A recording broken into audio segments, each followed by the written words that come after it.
ये श्रृंखला आधारित है मानव अधिकारों के हनन की सत्य घटनाओं पर। टेली रूपांतरण करते समय कोशिश की गई है कि व्यक्तियों के नाम, उपनाम इत्यादि गुप्त रहें। कुछ खास जगहों पर घटनाक्रम को दर्शाने के लिए काल्पनिक पात्रों का प्रयोग किया गया है। हमारी सभ्यता ने चाहे आधुनिकता का चोला क्यों न बदल लिया हो, लेकिन हकीकत तो यह है कि आज भी भारतीय समाज में कोई न कोई ऐसी घटना घट जाती है जो हमें यह एहसास दिला देती है कि हम आज भी उतने ही रूढ़िवादी हैं जितना हजारों साल पहले हुआ करते थे।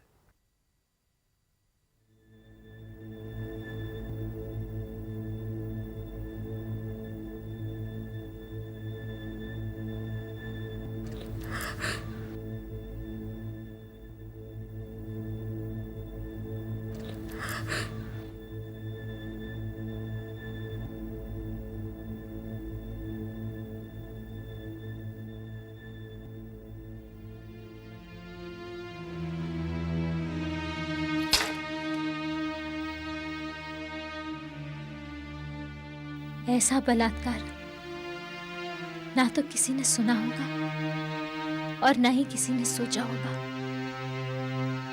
बलात्कार करने वाला कोई दूसरा नहीं, हमारा पति है। इस बलात्कार का आदेश उसे गांव की पंचायत ने ही दिया था। बाहर से हमारी इस बेइज्जती का तमाशा देखने वाले कोई और नहीं, पंचायत के ही लोग हैं, जिसमें सरपंच भी शामिल है। इस तमाशे की भूमिका तो उसी दिन तैयार हो गई थी जब पूरन और उसकी माँ हमारे वास्ते शादी का रिश्ता लेके हमारे घर आए थे। मारा तो भाग्य खुल गया। मैंने तो सोचा भी नहीं था कि हमारी बिन माँ की बेटी की किस्मत इतनी चोखी है।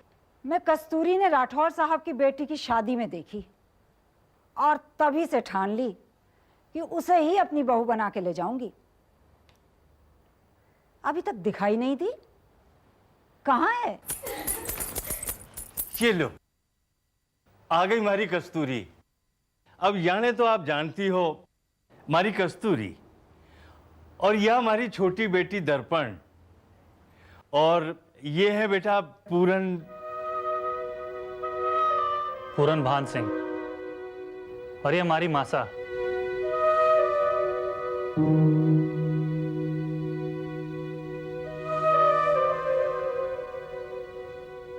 बेटा दर्पण, कुछ मिठाई उठाई का इंतजाम कर जल्दी।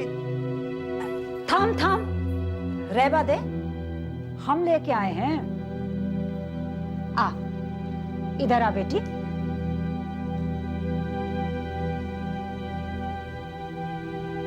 अरे आ जा, हमारे पास बैठ। आ,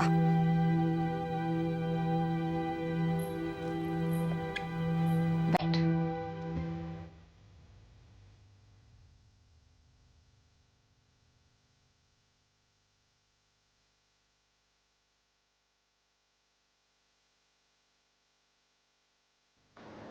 मिठाई दे, ले, मुंह मीठा कर।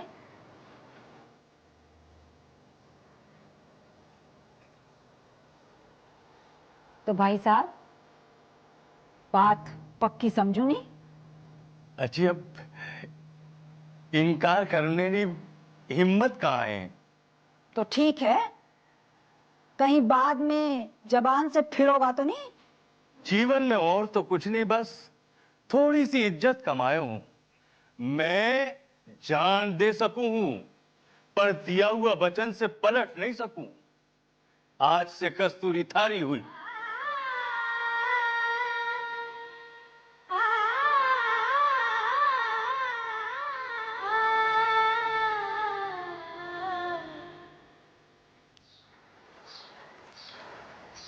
राम राम काका।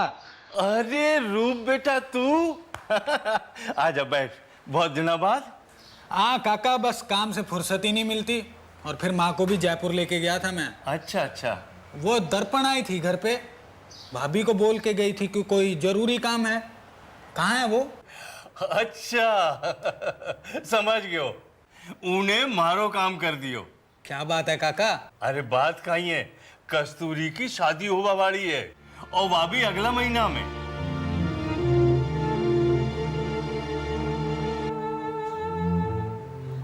थाने कहाँ ही हो गयो? तबीयत तो ठीक है थारी? हाँ काका। अरे रूप भाई जी, दीदी ने कुछ काम रहे थारे से, अंदर अपना कमरा में है, जाओ नहीं। हाँ हाँ जाओ जाओ नहीं, शादी की बधाई दे दो उनको। जाओ जाओ।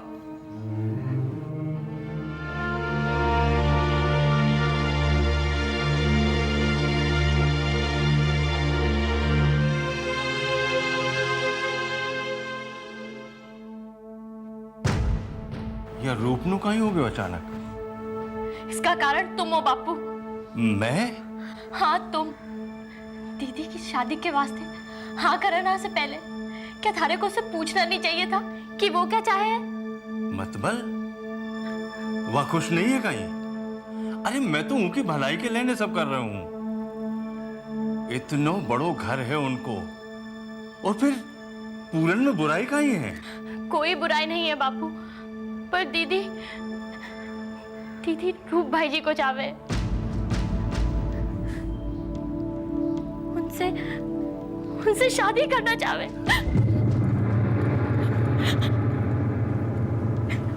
अरे अब गलती तो तुम दोनों की भी है, पहले ही बता देते तो ये समस्या पैदा नहीं होती।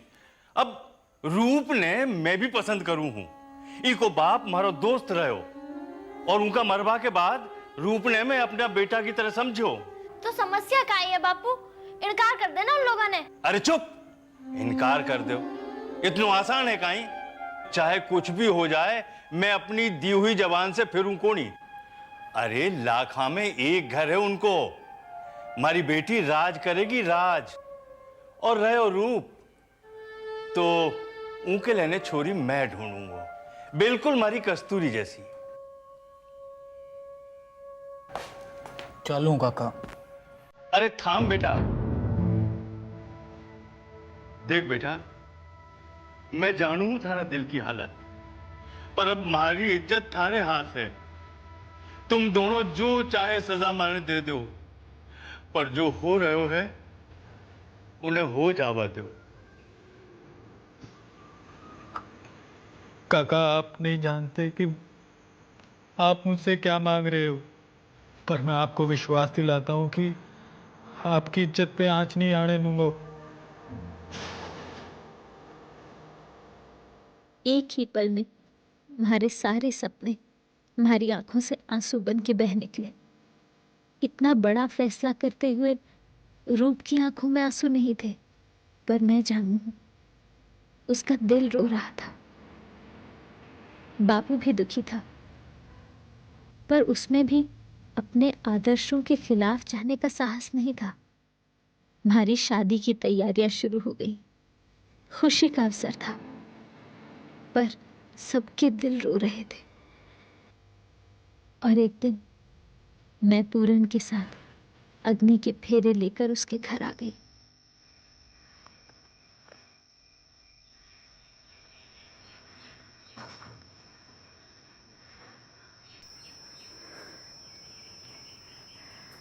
तो बहुत सुंदर है री,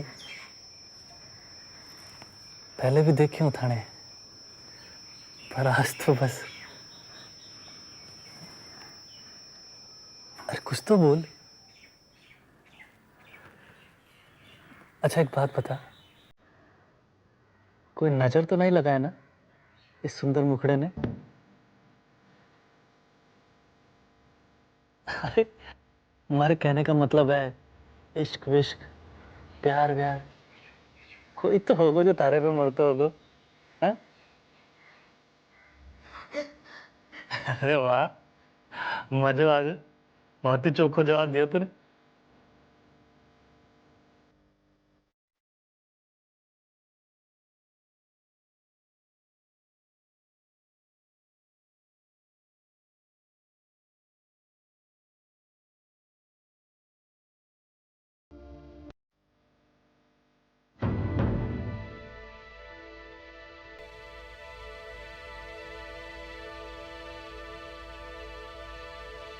पूरन को अचानक क्या हो गया था, समझ नहीं सकी।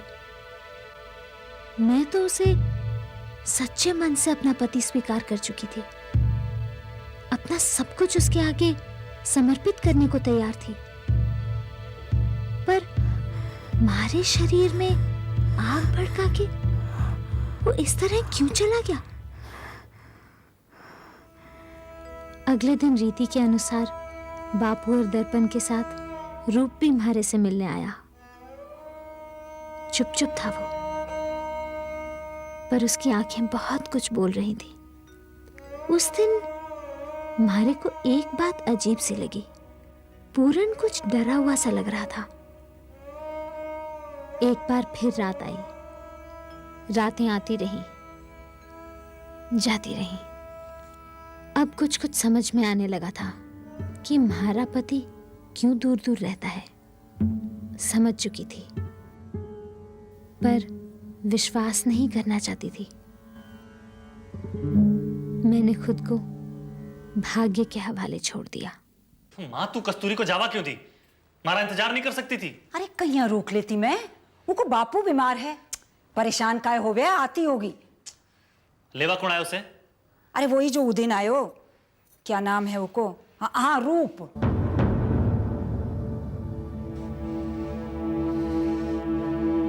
माँ, तू भी कभी कभी गजब करे है।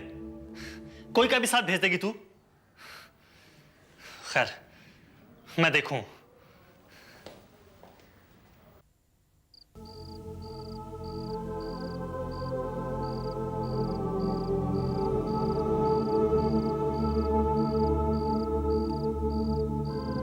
अच्छा हुआ बस मिल गई, नहीं तो कल ही आनो पड़तो।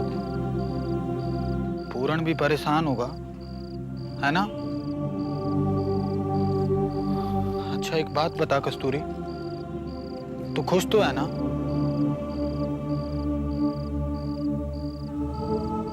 क्या हुआ? माने भी नहीं बताएगी?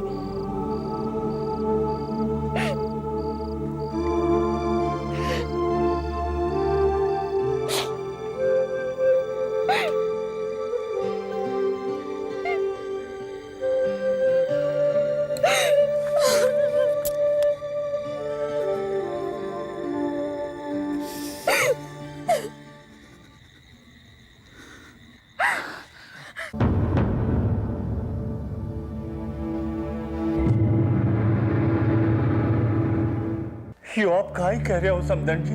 दिल तो कर रहे हो रात में ही धक्का मार के बाहर निकाल देती यानी, पर नहीं, हम थारी तरह नहीं है, इसीलिए सुबह को इंतजार किया और थाने संदेशा भिजवायो। अब ले जा अपने पाप की गठरी अपने साथ। अया मत बोलो समधन जी, थाने जरूर कोई गलतफहमी हुई है। गलतफहमी? मैं अपनी आंखों से देखा थारी बेटी ने बीच रास्ते में उस हरामजादे रूप के साथ। छी, बोलना में भी शर्म आया माने।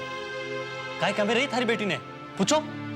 मैं मानू कि रूप और कस्तूरी ना मन में पहले शादी करवा की चाहत थी, पर अब ऐसा उन दोनों के बीच में कुछ नहीं है। मारो विश्वास करो।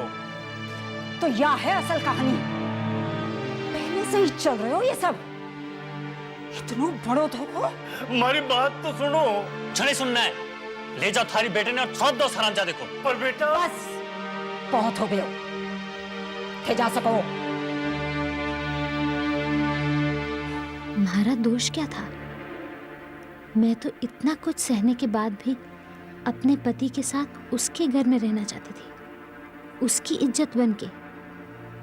रूप तो हमारा अतीत था, पर पूरन और उसकी माँ कुछ सुनने को राजी नहीं थे। उन्होंने हमारे चरित्र पे लांछन लगा के मैंने घर से बाहर कर दिया। मैं अपने उस घर में लौट आई जहां से डोले में बिठा के बापू ने हमारे को विदा किया था। कस्तूरी, माने लागे है तू कुछ छिपा रही है।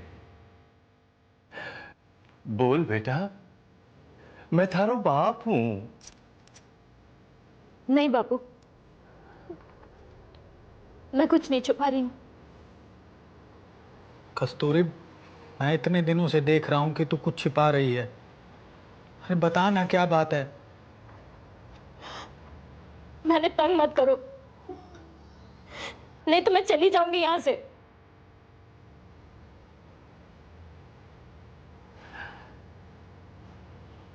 देख बेटा, तू कुछ बताएगी तो कुछ हल निकलेगा, और नहीं तो फिर एक ही उपाय है, पंचायत।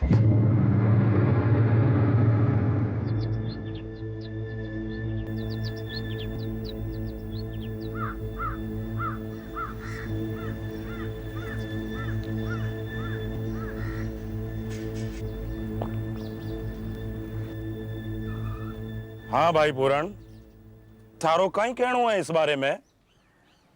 अपनी पत्नी ने घर से निकालना अच्छी बात तो नहीं है भाई, है कि नहीं? मैं तो बड़ा अरमाना से बिना दहेज के इसे लाई थी सरपंच जी। क्या पता था यही हमारी इज्जत ने डस लेगी। खुल के बोलो भाई, गोल मोड़ बातें मत करो। कैसे बोले सरपंच जी? बोलना में ही हमारे को शर्म आवे है। मतलब इसको अवैध संबंध है इस छोरा के साथ।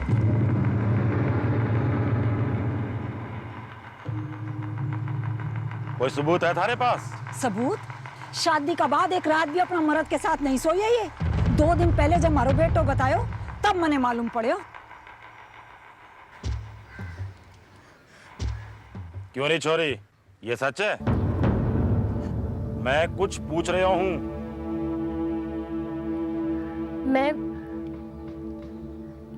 मैं काहे बोलूं? भाई जो सच है। अरे ये क्या बोलेगी छिनाल? ये अपना मर्द के साथ नहीं अपना यार के साथ सोना चाहे। नहीं, ये झूठ है। तो सच कहीं है? हमारा रूप के साथ कोई संबंध नहीं है। तो फिर तू अपने पति को उसका अधिकार क्यों नहीं देना चाहती? उसके साथ सोती क्यों नहीं, बता? ए छोरी, बोलती क्यों नहीं? बोलती क्यों नहीं? सच क्या है?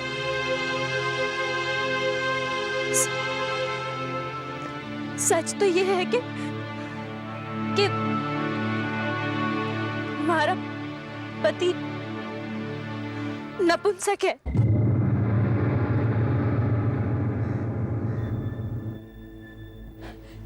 देखो देखो जान की जबान है।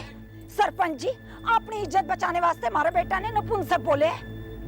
छी, या छोरी तो औरत के नाम पे कलंक है, कलंक। एक मिनट। कस्तूरी थारे पास कोई सबूत है? इस बात का सबूत तो कोई औरत न दे सके। या तो कोई बात ना हुई सरपंच जी, बिना सबूत इतना बड़ा इल्जाम कोई कैसे लगा सके? तो थारे पास कहीं सबूत है कि तू नपुंसक नहीं है? नपुंसक बोल रहा है, नपुंसक बोल रहा है तू। थम। यूं मारपीट से झगड़ा कौन ही निपटेगा? मैंने सोचने दो, मामला खास है, खास। लेकिन सरपंच जी, ये कैसे पता लगेगा कि छुरी जी जो आरोप लगाया है वो सही है या गलत?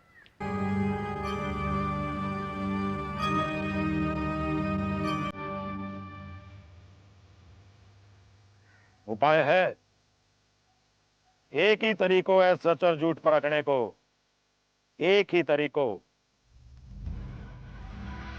और वो तरीका ये था। हमारा पति सबके सामने अपनी मर्दानगी साबित करने में लगा हुआ था, और ये सब सच परखने के नाम पे पूरी पंचायत देख रही थी, खासकर सरपंच जिसने ये आदेश दिया था और जिसको ये सब देखने के बाद अपना निर्णय सुनाना था। आज से पहले मैंने पता नहीं था कि सच बोलने का परिणाम इतना भयानक होवे है। मैंने तो ये भी पता नहीं है कि आगे हमारे साथ क्या होगा। का ही फैसलो कर दियो सरपंच जी, यो तो अन्याय है। तू हमने सिखावेगो न्याय है? पंचों ने पता कैसे चालेगो कि पूर्ण नपुंसक है और थारी छोरी का आरोप सही है? थारो कहीं कहनो है पूर्ण? माने कोई आपत्ति ना है सरपंच जी, दूध रो दूध और पानी रो पानी। हाँ, अगर इसको कोई आपत्ति है तो अलग बात है। अरे नीच, मैं समझूं तेरी बात। तू जाने कि कस्तूरी कभी इस बात के लिए राजी नहीं होगी, इसीलिए तू ये सब रहवा दो सरपंच जी, रहवा दो। मैं अपनी शिकायत वापस ली हूँ। यानी तू ये मानना है कि तेरी छोरी ने जो आरोप लगाया है वो झूठ है? वो झूठ क्यों बोलेगी सरपंच जी? तो फिर साबित कर, और अगर साबित नहीं कर सके हो तो दंड मिलेगा, दंड। क्यों मेरी पगड़ी पूरे समाज के सामने उछाल रहे हो सरपंच जी? और तुम लोग पूरे गाँव की, पंचों की, सबकी पगड़ी उछालना चाहे हो? सरपंच जी, बापू अगर सच साबित करना यही तरीका है तो मैं इसके लिए तैयार हूँ।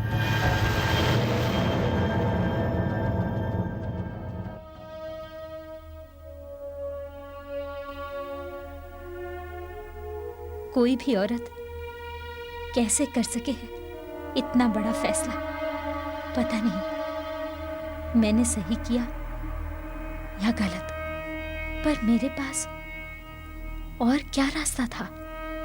अपनी आत्मा पे इतना बड़ा बोझ लेकर जी भी तो नहीं सकती थी मैं। कम से कम मैंने साबित तो कर दिया कि मैं झूठी नहीं हूं और न ही चरित्रहीन हूं। पूरन नपुंसक निकला। सरपंच के पांव के नीचे से जैसे जमीन खिसक चुकी थी। उसने इस नौटंकी का ये अंत नहीं सोचा था। पूरन का सबसे नजर मिलाना भी मुश्किल हो रहा था।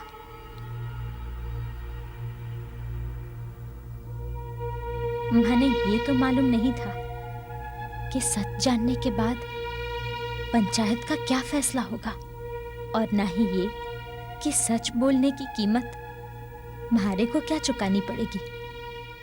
देखो भाभी, तीरथ कर आई है, दर्शन कर लो। दर्शन यहाँ का सारा दुख दूर हो जाएगा।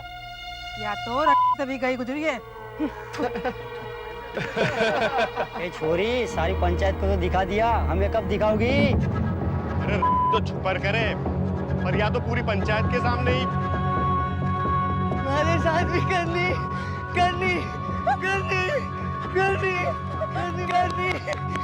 मेरे साथ भी करेगी, मेरे साथ भी करेगी।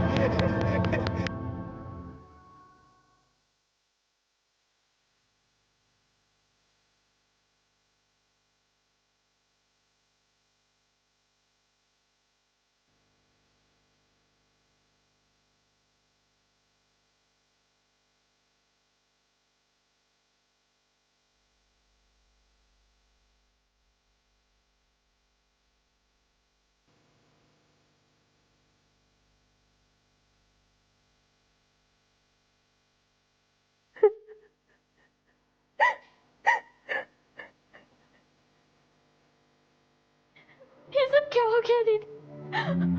बाबू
नमस्ते। कौन सा मिलना है? कस्तूरी यहीं रहती है। हाँ, पर थे कौन हो? देखिए, मेरा नाम सुकन्या वर्मा है। मैं एक सोशल वर्कर हूँ। मेरी एक संस्था है जो बच्चों और महिलाओं के हित के लिए काम करती है। मुझे कस्तूरी के बारे में पता चला, बहुत अन्याय हुआ है उसके साथ। देखिए, मैं उसकी मदद करना चाहती हूँ। धन्यवाद, हम कुछ नहीं करना चाहते। देखो लड़की, तुम मेरी बात क्यों नहीं समझ रही हो? तुम मुझे एक बार कस्तूरी से मिला दो, अगर वो बोलेगी तो मैं चली जाऊंगी। घर पे नहीं है दीदी। रुक दर्पण, आवा दे उन्हें।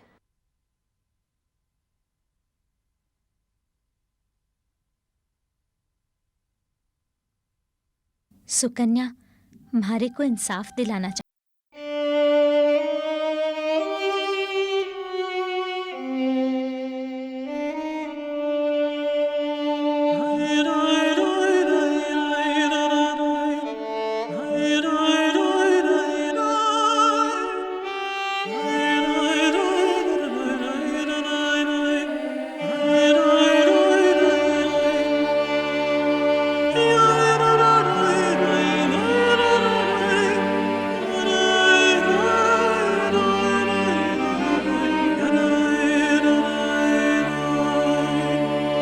छोरी कहीं ऐसा हो सके है अपनी गलती छुपावे खातिर इल्जाम लगा रही है वो हम लोगों पर।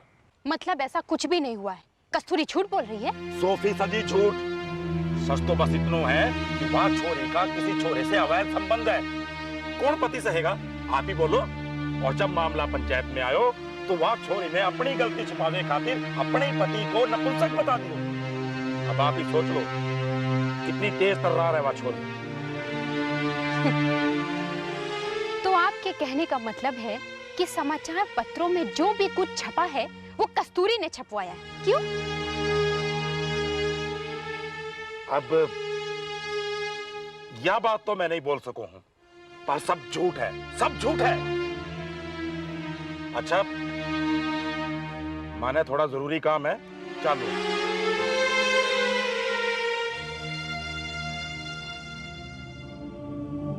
शर्म आती है मुझे औरत होने पर। आश्चर्य है, उन्नति का दावा करते रहते हैं हम लोग, लेकिन आज भी हमारी मानसिकता वही है जो हजारों साल पहले हुआ करती थी। जानवर के जानवर ही रहे हम लोग, बिल्कुल भी नहीं बदले। मैंने तो पता था कि यही होगा। आखिरी तसल्ली हो गई ना। बस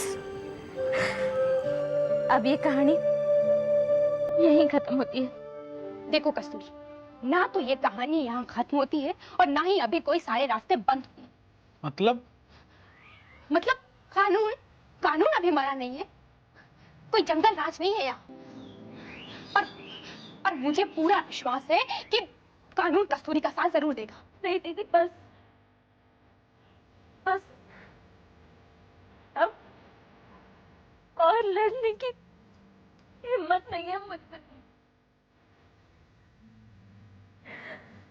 मैं कब तक और कहां तक लड़ूंगी लोगों से? ये सारे के सारे पिले हुए हैं।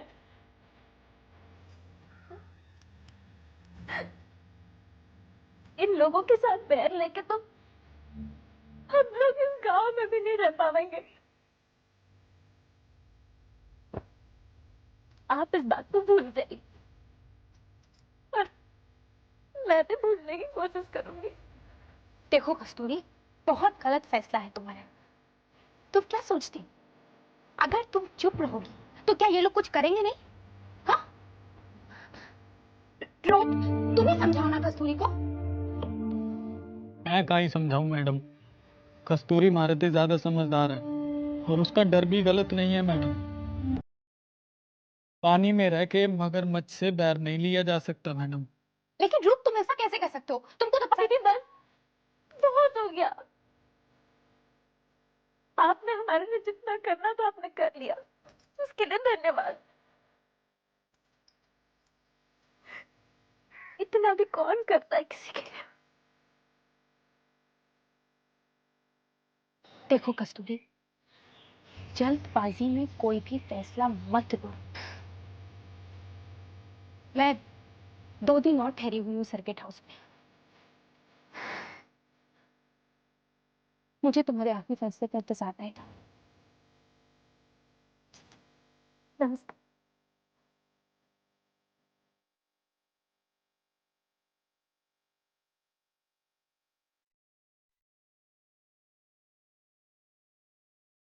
केसरिया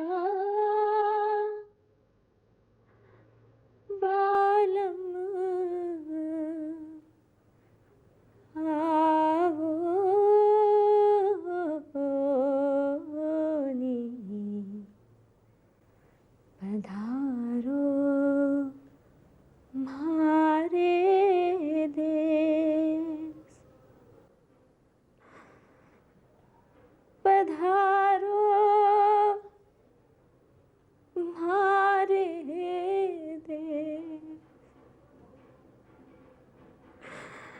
जी आवो हमारे देश जी केसरिया बालम आवो सा पधारो हमारे देश।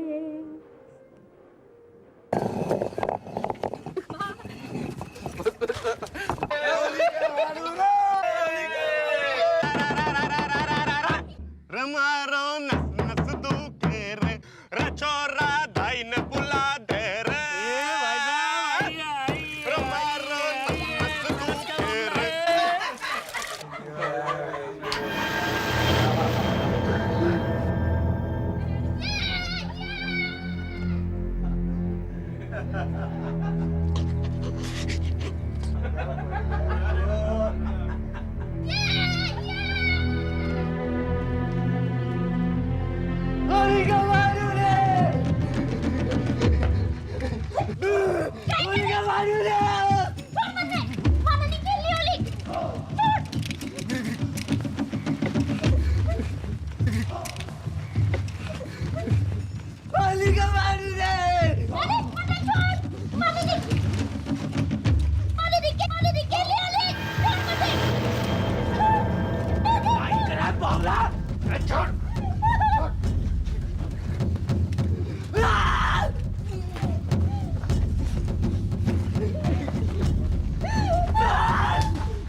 बहुत बड़ा शौक लगा है इसे।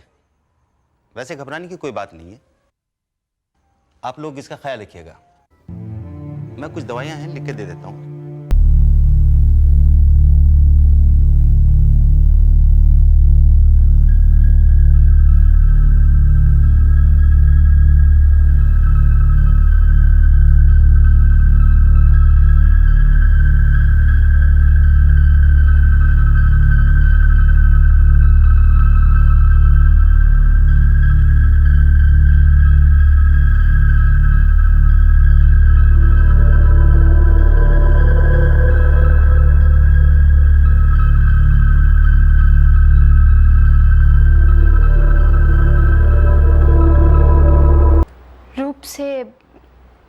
दर्पण के बारे में पता चला।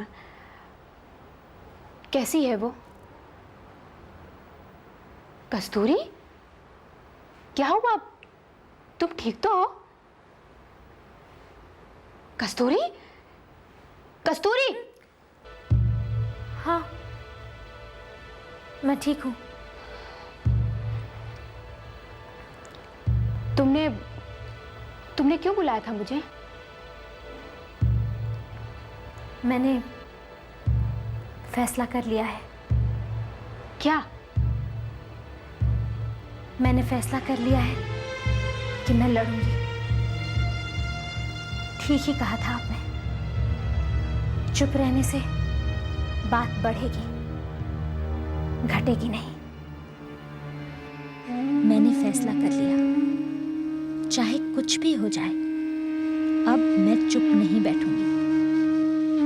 मैंने लड़ने का मन बना लिया। ये खबर जंगल की आग की तरह पूरे गांव में फैल गई। शायद इसका एक कारण ये भी था कि आज तक किसी औरत ने यहाँ इतना बड़ा कदम नहीं उठाया था। सुकन्या ने अपने साधनों का इस्तेमाल किया और कानून जल्द ही हरकत में आ गया। पूरन से तलाक की अर्जी भी न्यायालय में डाल दी गई। उसे न्यायालय में हाजिर होने का आदेश मिल गया। उधर सरपंच को भी न्यायालय का आदेश मिल चुका था, क्योंकि इस सारे कांड का जिम्मेवार तो वही था। पता नहीं न्यायालय का फैसला क्या होगा, पर एक बात तो है कि सुकन्या ने हमारे जीवन का अंधेरा कम कर दिया। कम से कम मैं अपने आप से अब नजर तो मिला सकूं। देखो कस्तूरी, हमसे जो हो सकता था हमने किया, अब जो करना है वो कानून करेगा। थोड़ा टाइम ज़रूर लगेगा, लेकिन मुझे पूरा विश्वास है सब अच्छा होगा। हमारी तो समझ में नहीं आ रहा कि आपका धन्यवाद कैसे करूं। मेरा अधूरा काम पूरा करके। वो कैसे? रूप के साथ घर बसा के। देखो कस्तूरी, जो कुछ हुआ उसे भूल कर नई जिंदगी शुरू कर। तुम्हें रूप की जरूरत है और रूप को तुम्हारी। क्यों रूप, मैं सही कह रही हूँ ना? जी, मैं क्या कहूँ? तो फिर आशीर्वाद लो। उठो। उठो।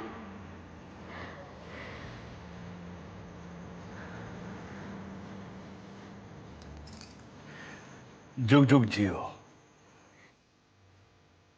दूध में नहाओ पूतो।